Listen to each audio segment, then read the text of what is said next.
Okay, good afternoon, everyone. Good evening. I'm very pleased that today I can be with you to share what I've learned about Martin Luther, with the hope that what we will learn and what we will discuss in the next uh, hour would be beneficial both for our spiritual growth, both for our uh, appreciation regarding our own theological tradition, but also it would encourage us to uh, boldly share the gospel and faithfully live as the witness for Christ. Now, today we will continue our discussion, our session about the context of Martin Luther. So, if you remember, then last Monday we have discussed several features of the so-called the late medieval context, which surrounds the Reformation that Luther started. So last Monday we have discussed stuffs about why do we call it the late medieval context, and we also talked about the fall of Constantinople in the 15th century, which drove a lot of Greek scholars to the Western Europe, and then it would like encourage the study of the Greek text. And also we have um, mentioned about the Black Death. So the Black Death has killed like almost some scholars say like 30% to 60% of the European population during that time. So it has been death has been a major preoccupation on the back of the mind of the European people.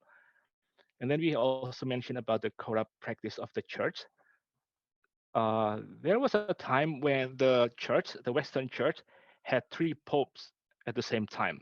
So you have one pope from Rome, and then you have one pope from this French city called Avignon, and then the third one is a pope from Pisa. So there was a very complicated era in the late medieval context, and that kind of situation is really uh, like encourage people to think critically about the church. Like the church couldn't be like this, the church should be the faithful witness of Christ in the world. And then you have several people try to reform the Catholic Church. We have people like John Wycliffe in England and John Huss in Bohemia. They try to they try to preach the truth of God, and they try to assert that the Bible has the ultimate authority. The Bible has the ultimate authority of God and instead of the Pope. But for some reasons, those two, John Wycliffe and John Huss, they failed in this attempt. And even like John Huss, he got burned alive at the stake because the church thought that what he taught and what he proclaimed was something heretical. So the fact that Martin Luther can successfully launch his Reformation project is really something special, and it couldn't be understood apart from the context of the late medieval. So from this first slide, at least we can begin to tell that there has been a discontentment about the way things lived in the church and the way things are happening in the whole European continent. Okay, now today we will okay talk about the next features happening during the late medieval context. Um, in the 15th century, we have this new invention, new technological invention. This is the social media during that era. It's called the Gutenberg printing press. So before the invention of the printing press, people usually they had to copy all the manuscripts, all the books they wanted to have, like manually, and definitely it would cost a lot of money and it would cost a lot of time.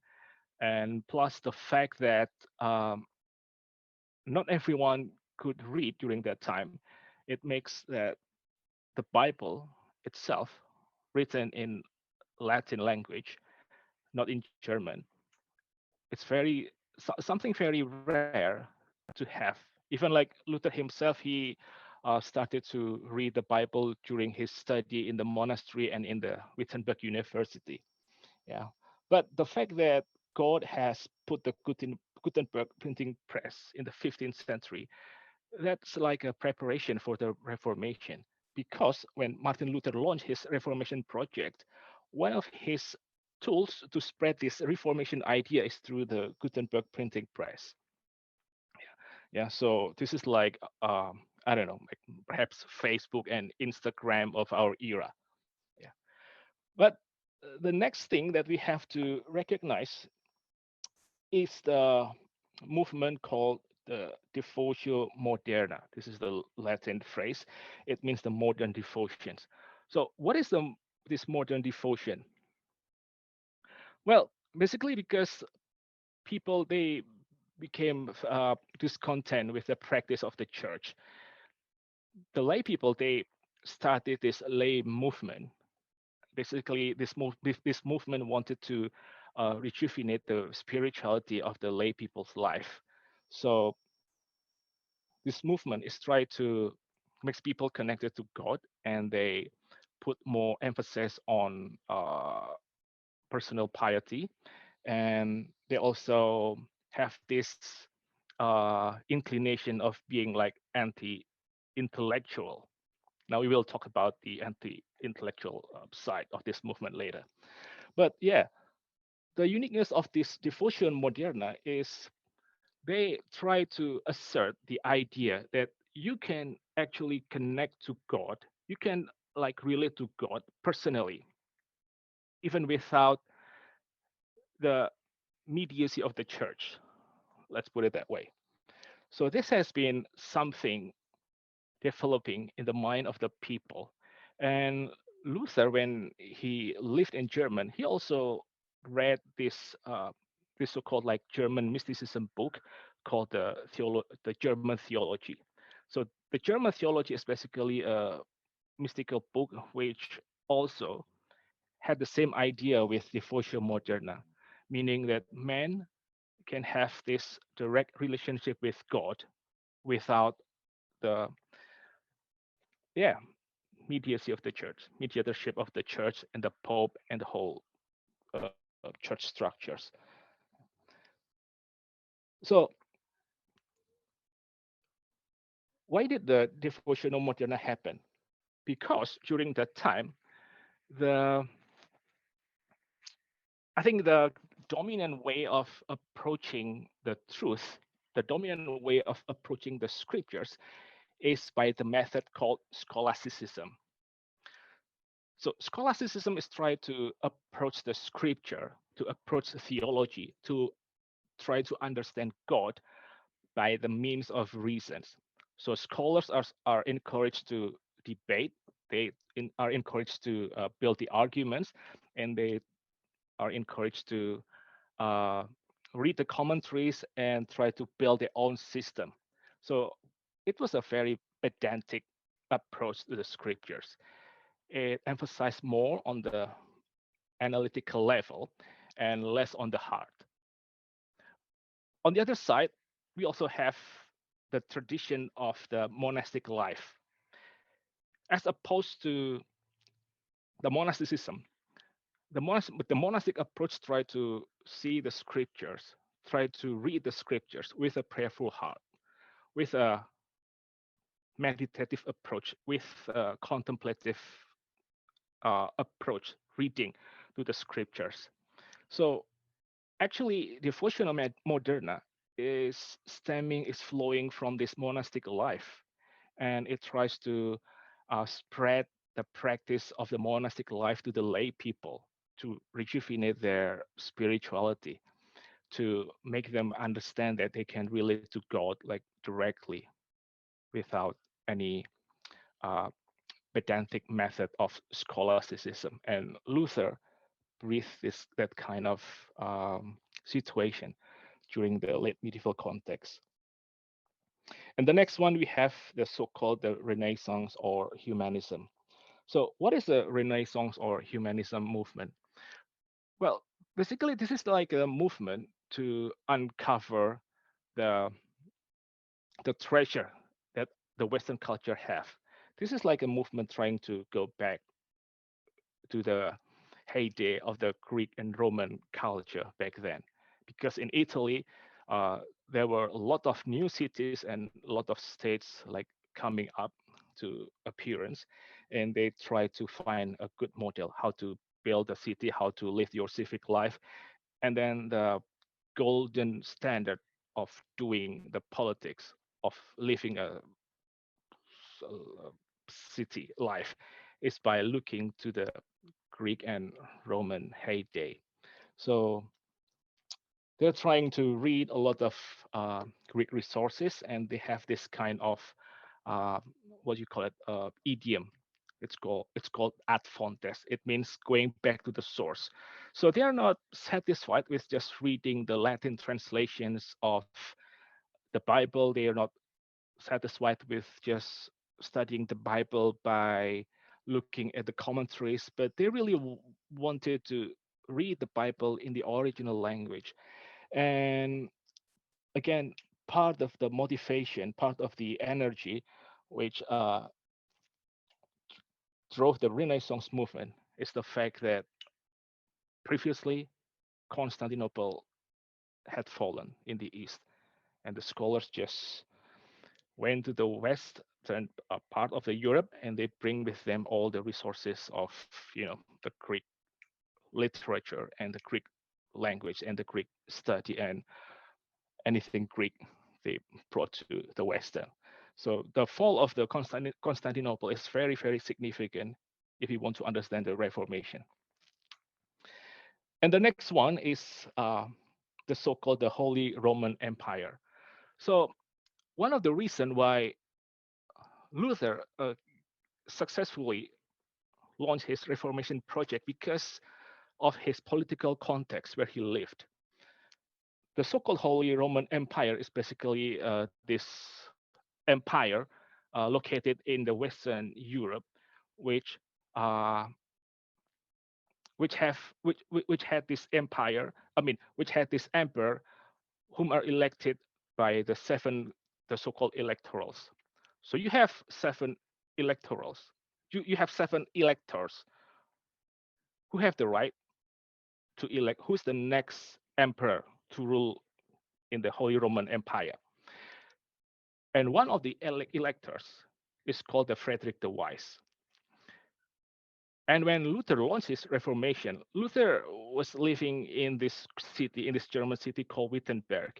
And Wittenberg is precisely in the electorals of the Frederick the Wise. So in that case, then Luther has this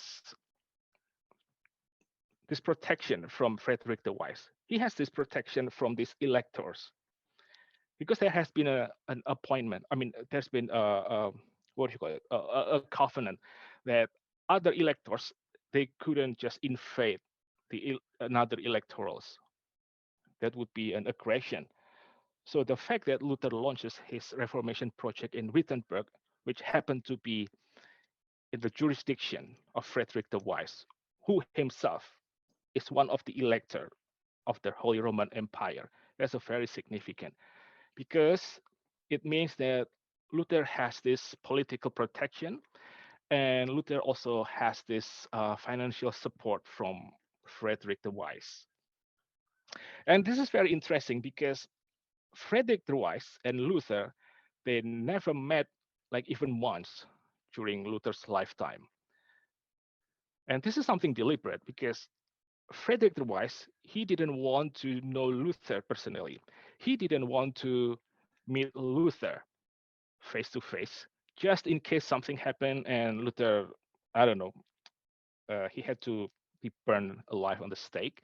Frederick the Wise thought that if he didn't know Luther, like he didn't even had the chance to meet and talk to Luther during his lifetime, that would be like a credit point for Frederick the Wise. So he didn't have to lie, and uh, he could like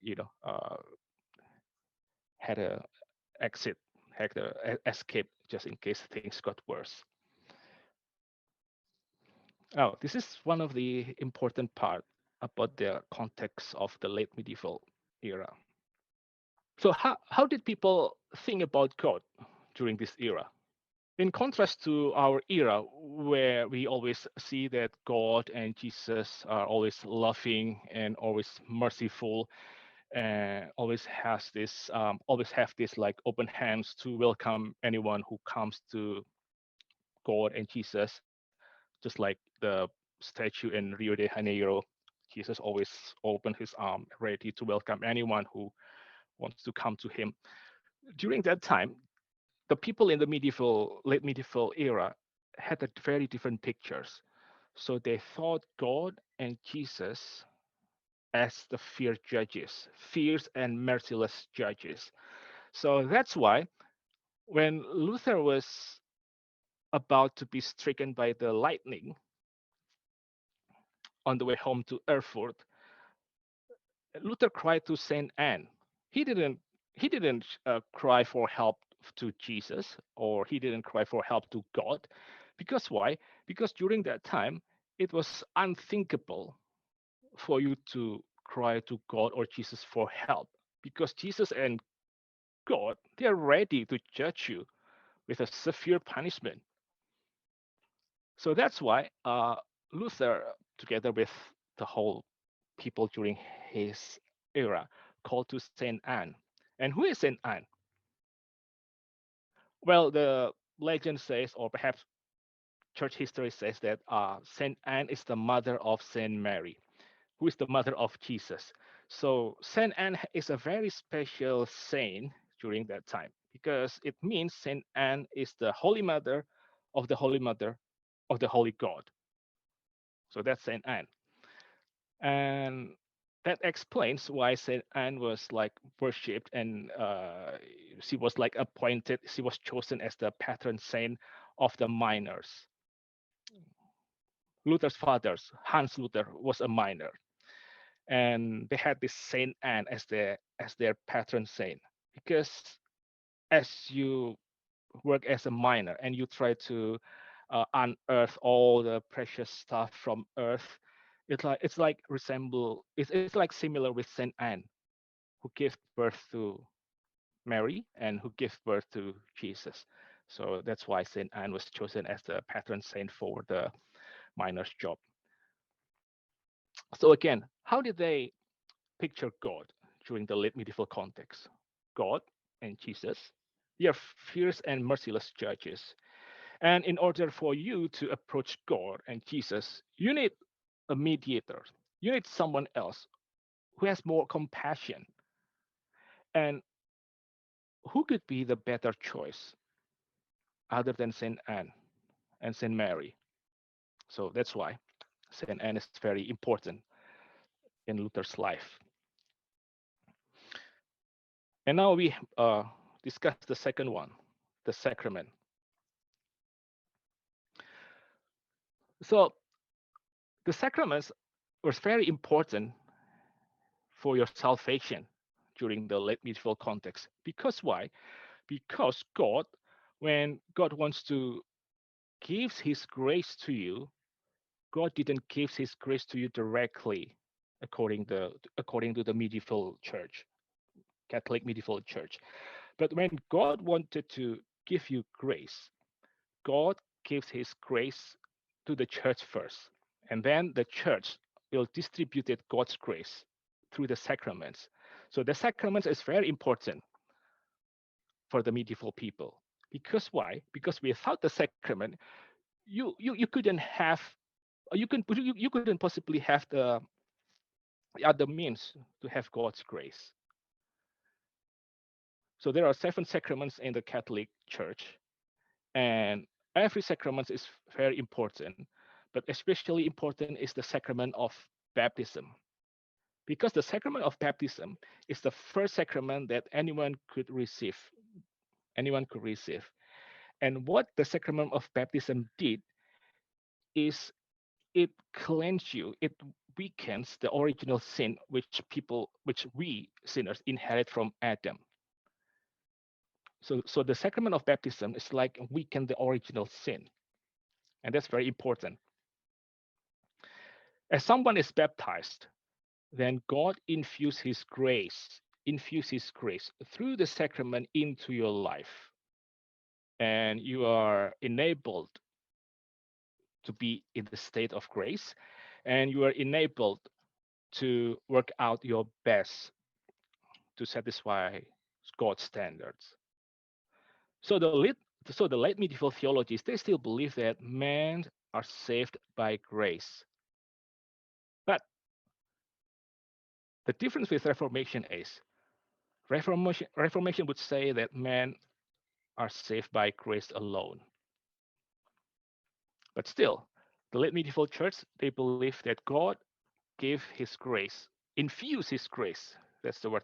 God infuse his grace into your life through the sacraments. And then you have to work out that grace which God has given through the sacraments, through the sacraments to make your life more righteous day by day. And if you failed, then you have another sacrament, the sacrament of penance. Then you can like confess your sin, and the priest would do the absolution. He would give the forgiveness of God through the sacraments to you. And then what happened is you will be strengthened again through God's grace, which which is infused into your life. Where the sacrament of baptisms is only received once, then sacrament of penance could be received like as many as you can in your life. Whenever you sin, you go to the priest, you confess your sin, and then the priest would give you the sacrament of penance, and he would um, declare that God forgive you, and you can go knowing that you have received another grace which was infused into your life. And then you have to do your best again. So that's the sacraments. So at least we can now understand that when Luther say that men are justified by faith alone, man doesn't need any sacraments at all to receive the grace of God. Even God can bypass all the sacraments to justify someone. God can bypass all the seven sacraments even to completely forgive someone and to accept him as a righteous person through the blood of Christ. That's like um, just like cutting the legs of the medieval church. It it did hurt the medieval church the most through the doctrine of sacrament, through the doctrine of the justification by faith.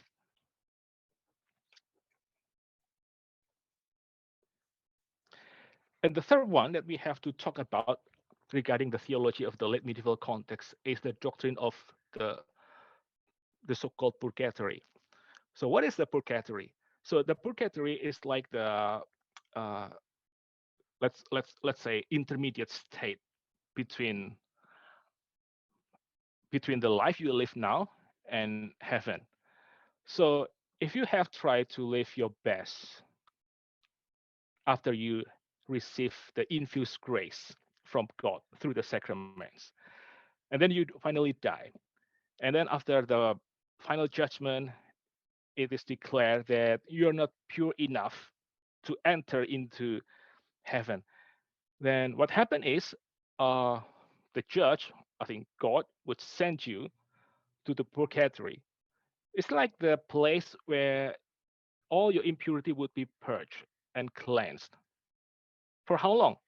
It could take like 10,000 years or even more, hundreds of thousand years perhaps. So during that time, you couldn't enjoy the bliss of heaven, but still, you're not in hell as well. But the purgatory is something that you don't want to have because that's very, very excruciating. That's very, very tormenting. So you need to be able to escape purgatory as fast as you can. And that's how finally the church, they make up this doctrine called the indulgence. So what is as indulgence? Let's say indulgence is just like a certificate of forgiveness of sin.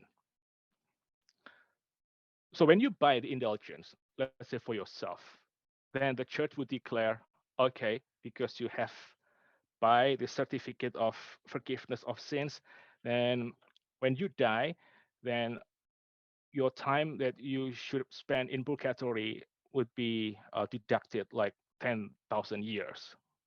So that's very tempting, right? Knowing that purgatory is not something fun to have for hundreds of thousands of years, like having a discount of the duration of purgatory is something everyone wanted to have. But in the development, then the church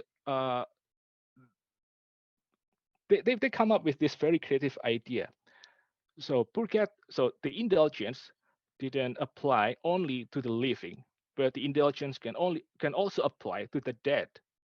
So that's very creative, very creative. So it's like the church open a new market of indulgences. So now you don't have to buy the indulgence for yourself, but you can also buy the indulgence for all your relatives who have passed away. So you can buy, let's say, the indulgence for your great grandfather, great grandmother, or for your parents who have died, let's say, like that. So the doctrine of the purgatory and the indulgence are very, very pressing for the heart of the people and very pressing for the psychological uh, well-being of the people. Just remember, they had this Black Death like 1 2 centuries ago, and all this preoccupation of death has been looming in the culture. And then you are offered the purgatory. You have you are offered the indulgence, which was claimed to be able to deduct your time in purgatory and to the point that would guarantee your place in heaven as soon as possible. So of course, people are running to buy the indulgences. And the next doctrine that we need to consider during this context is about the justification by faith. So, what is the justification? So, during this late medieval era, the church just mixed the justification with the sanctification. I'm not sure if you are familiar with these terms, but justifications mean your legal status before God's tribunal judgment, and then sanctification is your uh, day-to-day purification before God. And we as a Protestant, we distinguish between justification and sanctification. Justification is your legal status before God. So when you accept Jesus Christ as your Lord and Savior, and you accept Him to be your King, then you are forgiven from your sin. God sees you as being righteous in Christ. You have this Christ's righteousness applied to you, imputed to you. So your legal status before God is righteous. And sanctification is the real life purification of your sin. So you might be someone justified before God, according to this Reformation perspective. You might be perfectly justified before God, but still you're a sinner and you need the help of God, the grace of God, and uh, the feeding of the word to make you grow day by day, to become more pure and pure, to be more like Christ in terms of the sanctifications, in terms of uh, the morality, let's say. But during the late medieval context, they didn't have this distinction between justification and sanctification. So they're teaching that justification is a lifelong process of one's best effort and and the infusions of God's grace. So justifications is like this uh, cooperations between your efforts and God's infusion of His grace through the sacrament. As you receive the sacraments, as you receive God's grace, and then you do what's best in you, then hopefully by the end of your life, God would declare you to be justified.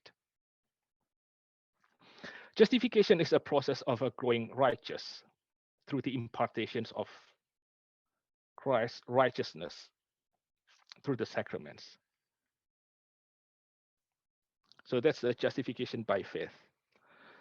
So what happened is, because justifications is seen as identical with sanctifications, it means that nobody in the late medieval era could have the assurance of salvation. Because if your final legal status before God is something that you need to work out, is something that you need to process, is something that you can always improve, it means like you can't be sure, you can't be certain that in this life you can really say that I'm already saved. So I'll just read, hang on, I'll read to you one of the quotation from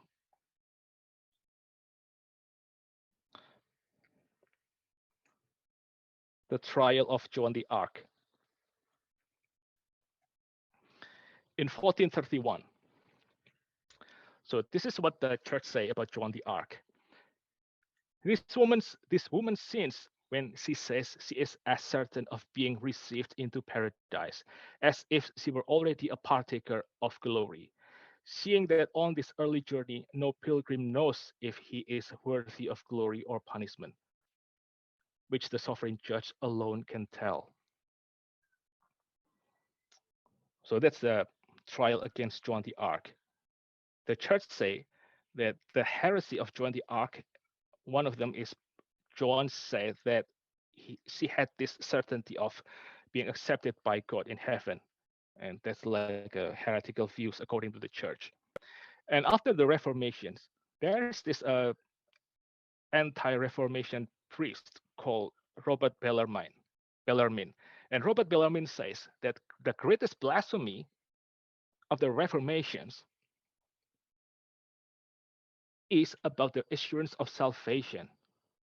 So that's a very great contrast with what we receive in the Reformed tradition, in the Reformation tradition.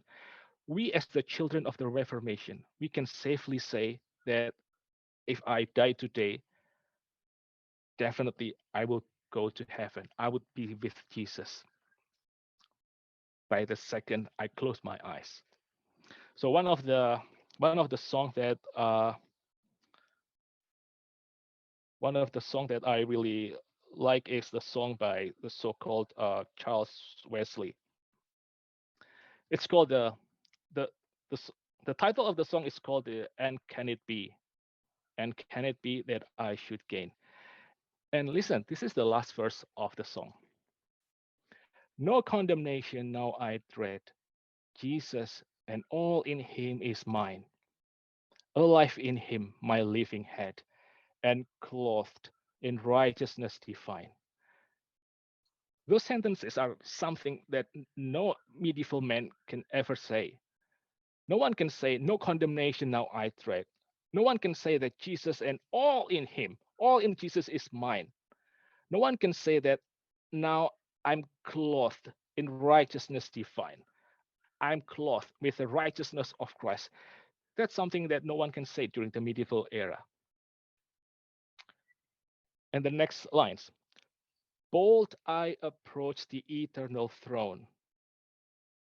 Just imagine that gravity of that sentence. Bold I approach the eternal throne. Even Luther, when he would do his first mass, just lift up the host and say, "This is the body of Christ." He trembled so heavily because he thought, "Who am I that I could stand face to face with the Holy God?" But after the Reformation, Charles Wesley wrote these lines: "Bold I approach the eternal throne and claim the crown. and claim the crown through Christ my own.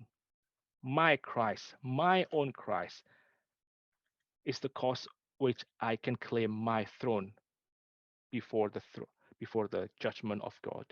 That's something that is very alien to the idea of justification by faith according to the late medieval context.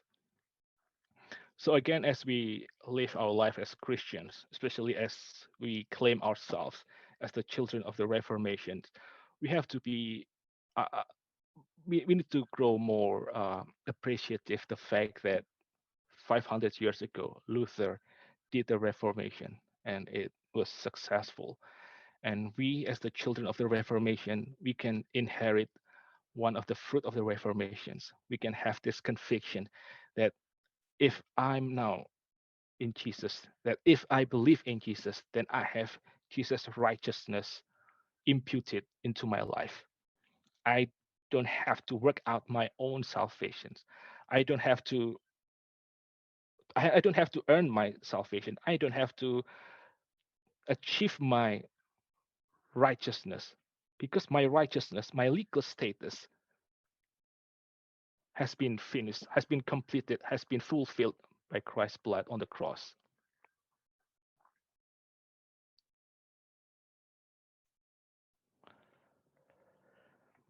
And the last one is so-called the voluntarism. So what is voluntarism? So voluntarism is the philosophy, is the doctrine which taught that the will of God is prior, is more important to his reason, to his intellect. So voluntarism is again is a philosophy that teaches that the will of God is prior to his intellect. So the counterpart of voluntarism is it's called the intellectualism or rationalism. So I'll give you an example. So for instance, this question: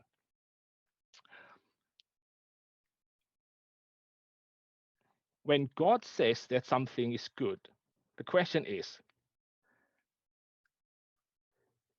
that thing good in itself?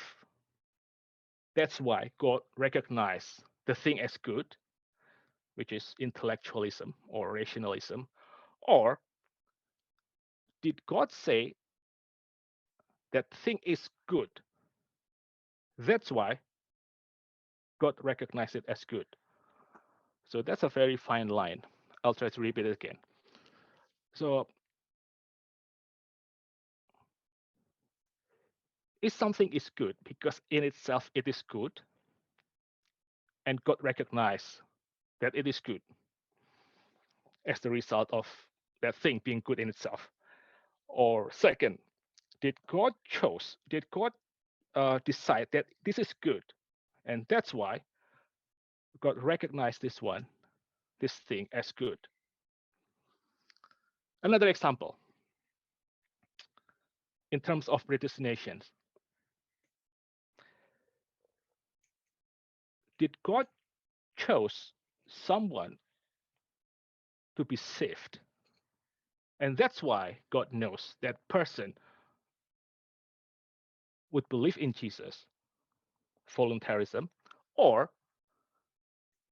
did God know first that someone would one day believe in Jesus, and that's why God chose that one to be his elect? So voluntarism says that the will of God is prior to his intellect. Voluntarism say that God has this freedom, and with this freedom of the will, the freedom of God's will, God can do anything and God can declare anything, irrespective of the quality of the thing that God would make his declaration upon. And that's very important during Luther era. Because why? Because the late medieval context say that when God justifies someone, that's because that person is righteous in himself. So the righteous God recognizes that someone is righteous. that someone has worked his salvation after he received the infused grace through the sacraments. God recognized that a person is righteous, and that's why God declared the person as a righteous man, because the person in himself is righteous. But the Reformation says the other way around. The Reformation's theology would say, no, God is free, and his will is prior to his intellect. And in this case, God God's will decree that a person is righteous, irrespective of the quality of that person. And because God declared that person is righteous, that's why God recognized that person as a righteous man. So there's a fine line uh, between intellectualism and voluntarism. But basically, intellectualism says that God recognized something, God recognized a quality in a thing or in a person, and then God declared the person and the thing as such, according to the quality of that thing or that person. But voluntarism, it turns the order around. Voluntarism basically want to say, hey, God is free. God is not contained in the system of logic. God can do anything he wants. God cannot be understood completely or perfectly with reason, with your intellect. You could not possibly guess what God would do. That's voluntarism. So voluntarism say out of, I don't know, like millions of possibility, then God freely decide that he would do this. He would declare this. And then what God declares, so God recognized that thing to be. That's voluntarism. And that's very significant in the building of the theology of the Reformation. Okay, is there anything else? Yeah, I think that's all my material today. So we have covered several items this afternoon. We have learned about Gutenberg printing press as one of the factors that contribute for Luther's reformations. We also talk about this lay movement for spiritual refreshment, spiritual revival, and we talk about the influence of Renaissance movement. Try to go back to the Greek source, not through the commentaries, not through the pedantic logic, but just read the Bible in the original language. And we have talked about the Holy Roman Empire, that the emperor of the empire must be elected by 7 electors. And Luther happened to be in one of the electorals, the area where one of the electors lived, which is Frederick the Wise. So Frederick the Wise has this capability to protect Luther, both politically and both financially. And then, yep, the theology of the late medieval context, we have seen like how people understood God during that time, how people understood the significance of the sacraments. And we have seen the purgatory and the indulgence, and also the doctrine of justifications. Justification is identical to sanctification. The status, the legal status of someone before God's trial, before God's tribunal, is identical to the quality of his purifications. Whereas in the Reformations, in Luther's doctrines, then justifications is distinguished from sanctifications. And the fact that justifications is mixed with sanctification during that late medieval context means that nobody can have this assurance of salvations except the saints, except Jesus, and except Mary. And last one, we have talked about voluntarism. There has been a shift of thought in the late medieval context from intellectualism from rationalism to voluntarism.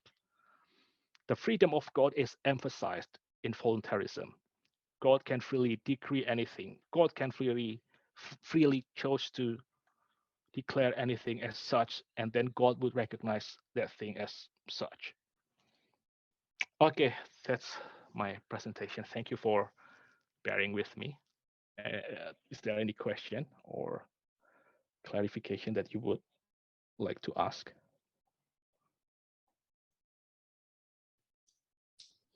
Just with regard to some of those points of difference in theology, I mean, this is like in reference to the understanding of uh, God in like quite a while ago.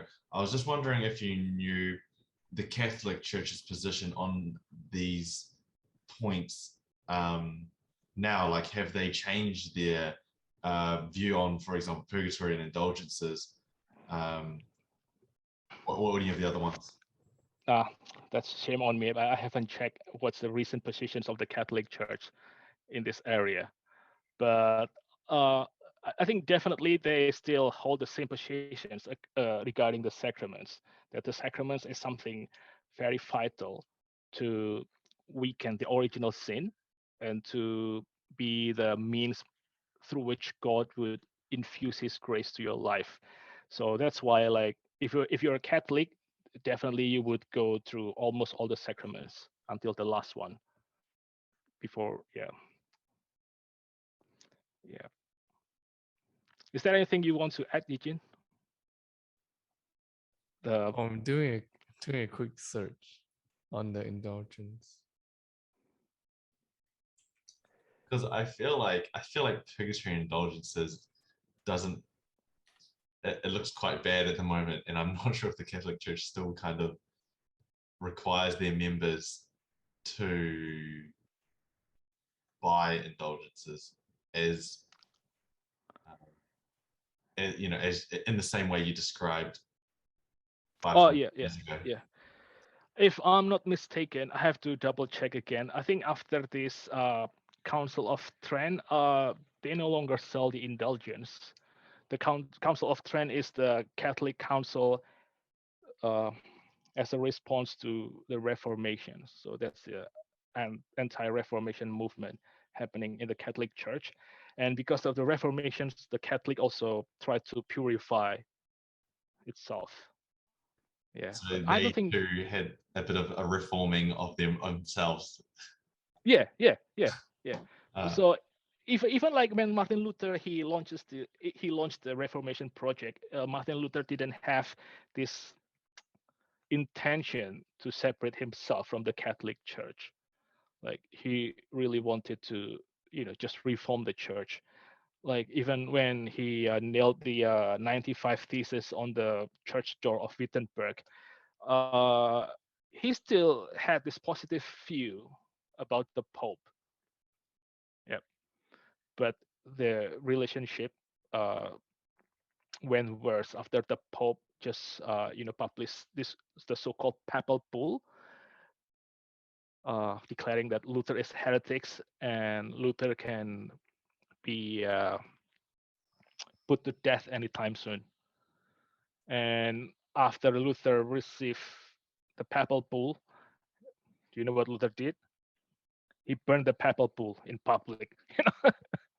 He burned the papal bull in public. Like definitely, that's the point of no return of Luther case with the Catholic. Yeah, yeah.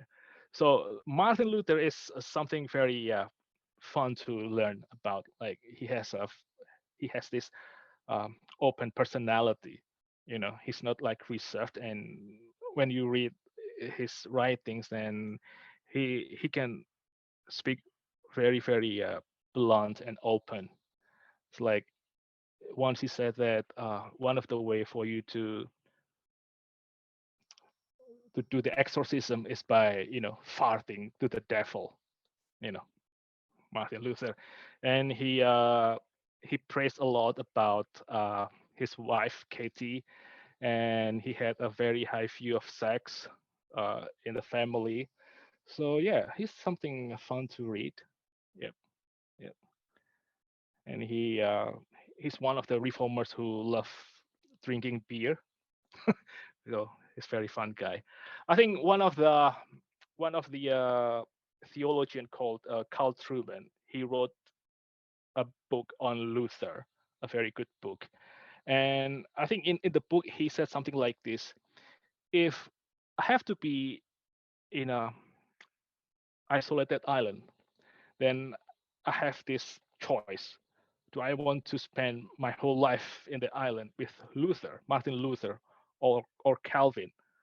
Definitely I would choose to be with Luther because he's more alive, he's more a lively type of person rather than Calvin, even though he's a Reformed theologian, like Carl Truman is a Reformed theologian, but yeah, he preferred to spend his life with Luther. So yeah, yeah.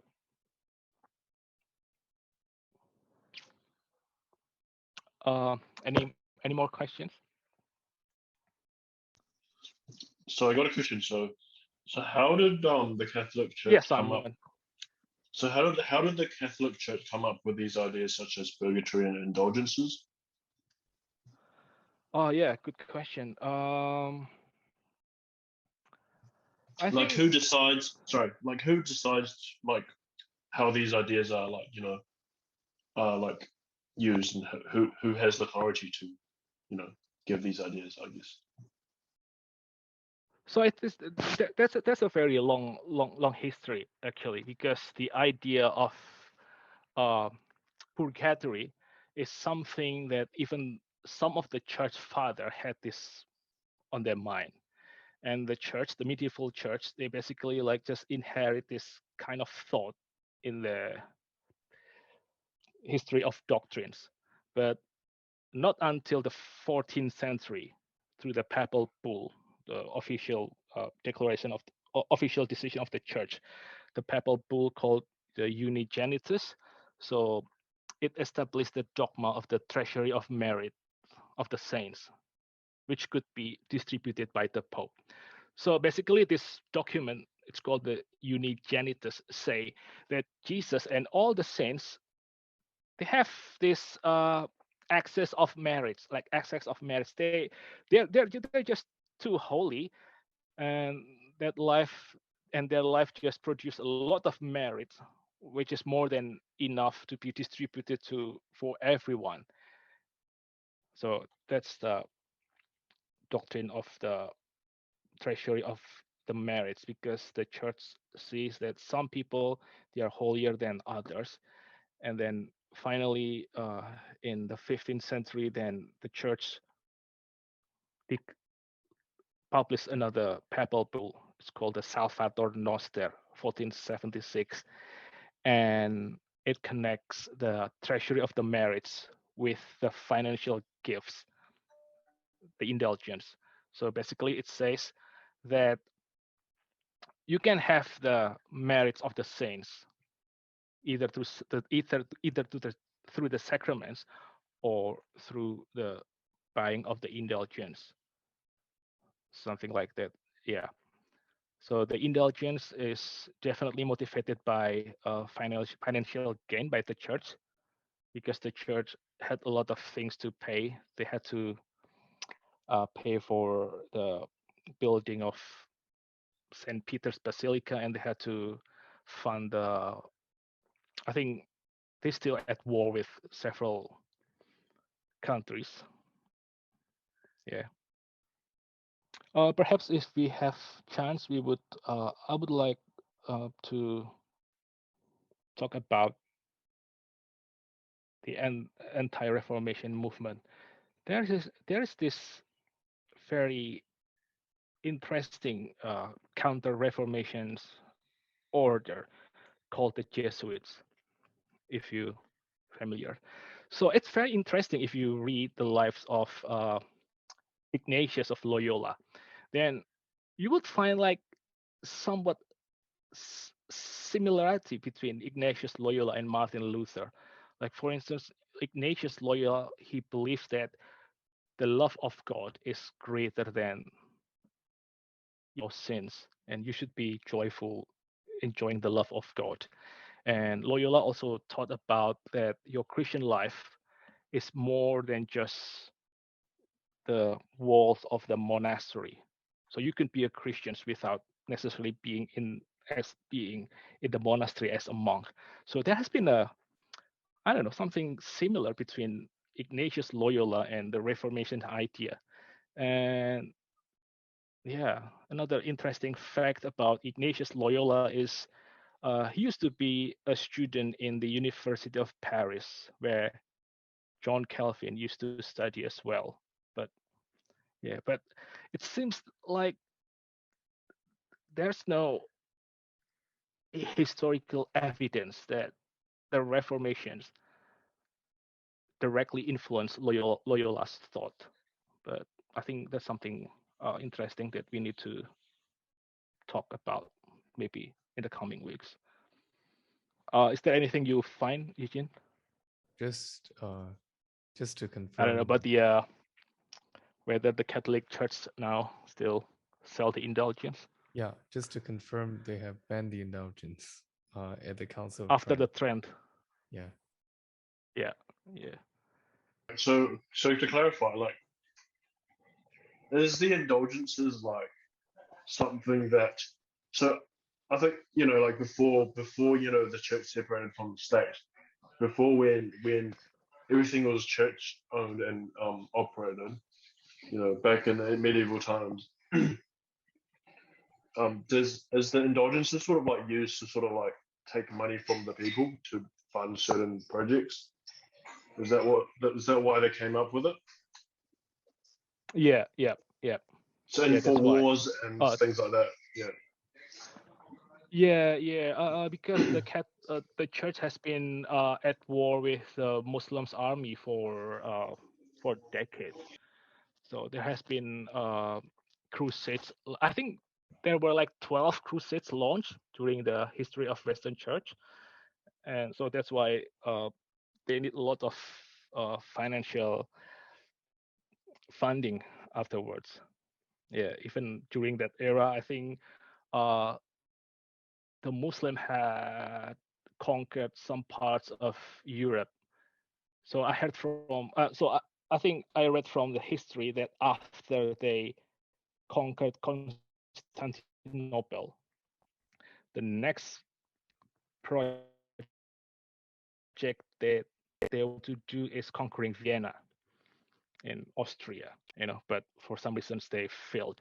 But during that time, like the church had to battle the Muslims army because the Muslim army, after conquered the Constantinople, they kept pressing to the west, the western area of Europe. So that's part of the reason why the church need to have lots of money for war and for the building of basilicas and Pira. And yeah, and they come up with, and then once you buy the indulgence, then some of the saints merit would be applied to you. And then the next development is the indulgence can even apply to the dead, not only to the living. So that's very huge market of business. Yeah, and I think the historians would say that the Pope in this era is more like a CEO of a big company rather than a theologian or rather than a pastor. The Pope is actually like a businessman. Like he's trying to manage this gigantic company in the West. Yeah. So that's why when Luther launched his Reformation project, when Luther says that, oh, people, you don't need to be, you don't need to go to the church to have the sacraments to be saved. You don't need the sacraments to receive God's grace.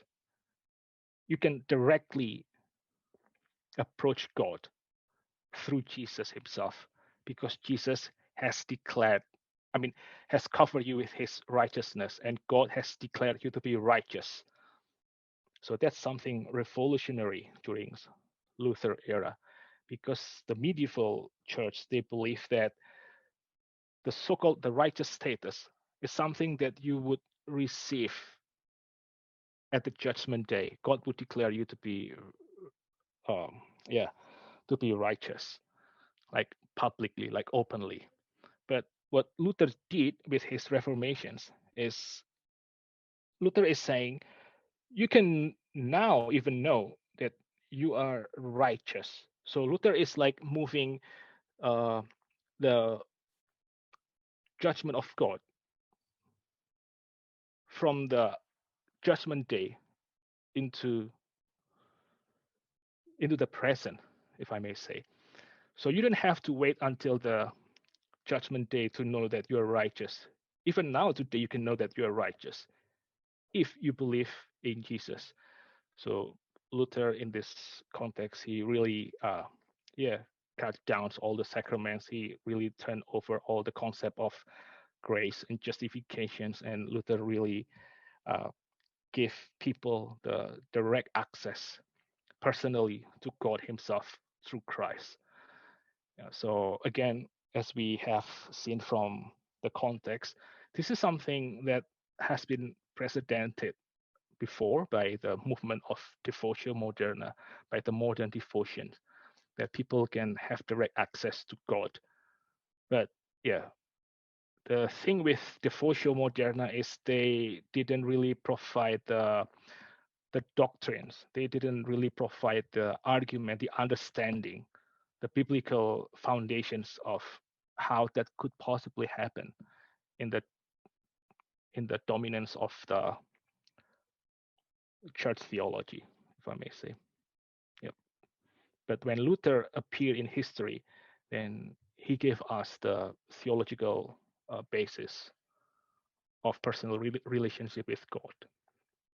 I do have a question, Andrew. Oh, really? Yeah, Yeah, sure. yeah. Because Because I seems thought you learn in Westminster like Reformation or no, something. you know, it it seems to familiarly. me like both the Roman Catholics and the Reformers, they can point back to a church a church father in history before them to say this idea was around. For example, the Reformers would frequently point to Saint Augustine. And just now you also mentioned that the Roman Catholics point back to someone or some people who believed in the purgatory, even Hmm. though it's not strictly found, it cannot be strictly found in the Bible. Um, do you think then that this great separation, this great debate between the Roman Catholics and the Reformers, they're just bound to happen, but waiting, just waiting for a time to explode? I'm inclined to think so. Yeah, because if my memory serves me correctly, then if we read the history of the church, then it seems that there are always some people who argue that the grace of God is something that we can accept like freely, and there's always this personal access to God aside from the sacraments. So usually this kind of approach is taken by the by the monastic community, and they try to emphasize the mystical aspect of the Christian life, and they try to uh, yeah, and they try to live their monastic life with the assumptions that they can have this close and intimate relationship with God Himself. So, for instance, if I think a century before Luther, so if you read, I think, and then you read William of Ockham, and then you read Gabriel Biel, uh, these are the theologians of the late medieval era which argue that God is free in his will to deal with sinners. So God can, like, in theory, God can declare someone righteous if he wanted to. But I think that idea has not reached it has not reached its maturity yet, and waiting until Luther to come up with the biblical exegesis to defend the free grace of God. Yeah, I think that would be my take. Hmm. Yeah. So I think it has been around in the church history. It's like the debate between Bernard Clairvaux and I think Peter Abelard. So monasticism and scholasticism. It's keep they are keep like doing this debate along the church history, and I think Luther was influenced by the mystical element, the monastic element of the church, of the Western church. So I think he was influenced by the mystical theology, uh, German theology, Theologica Germanica. And I think he was influenced as well by Thomas Kempis, the author of Imitation of Christ.